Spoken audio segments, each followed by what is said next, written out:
Right now, across the country, there are federally funded sting operations ostensibly designed to reduce underage sex trafficking. They are not always prosecuted at the federal level because a lot of federal judges consider them manufactured crimes, as do I. And they're sting operations, so no real underage people are protected or rescued in these sting operations. And quite often, it's adult men going to adult websites that say you must be 18 or over to be on this website. Click here to indicate that you're over 18 or to attest that you're over 18. And I've talked to a number of men who've used those same websites to obtain consensually adult companionship, whether with sex or without sex. And they've been doing so for years. And then all of a sudden they're meeting somebody who says she's 20 or 18 or 19. And then they get into a flirtation. And then they make plans to get together, and she'll say something about being underage. And for anybody who's familiar with the internet, those kinds of games are very routinely played where people will do age-related cosplay. For example, of a 40-year-old woman will talk about, well, she's still, a teenager, or she's still a cheerleader in high school, and maybe she's even going to wear her high school cheerleading outfit when you get over there. Mm-hmm. And that's all fun and games unless it isn't.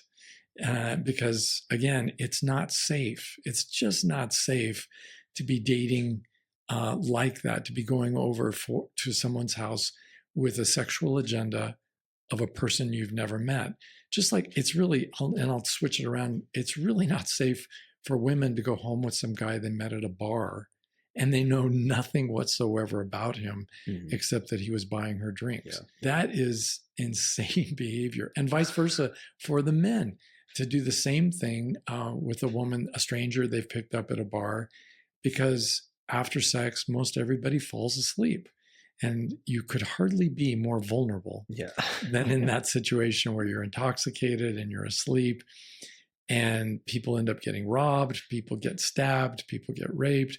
Terrible things can happen. So it's just foolish behavior. Getting back to these sting operations, I think men and women need to be talking to their young adult children about these situations, particularly young men, and explaining and going over that. Friends need to be talking to their friends about this. Dude, I heard that these sting operations are going on.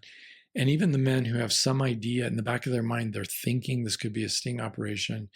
It never occurs to them how utterly and disastrously an accusation of this, the mere accusation, can change their lives, like the end of a career, the end of their dreams, the end of whatever else is going on good in their lives. And if they get convicted, that is really that's a whole nother level of hell, mm-hmm. because that often means time in prison. And my complaint about all of this, of course, all of us are against sex trafficking, and particularly underage sex trafficking.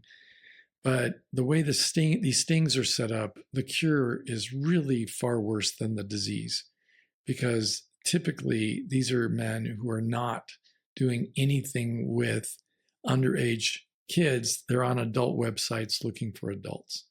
You may or may not approve of that behavior, but it's certainly legal and it's not predatory.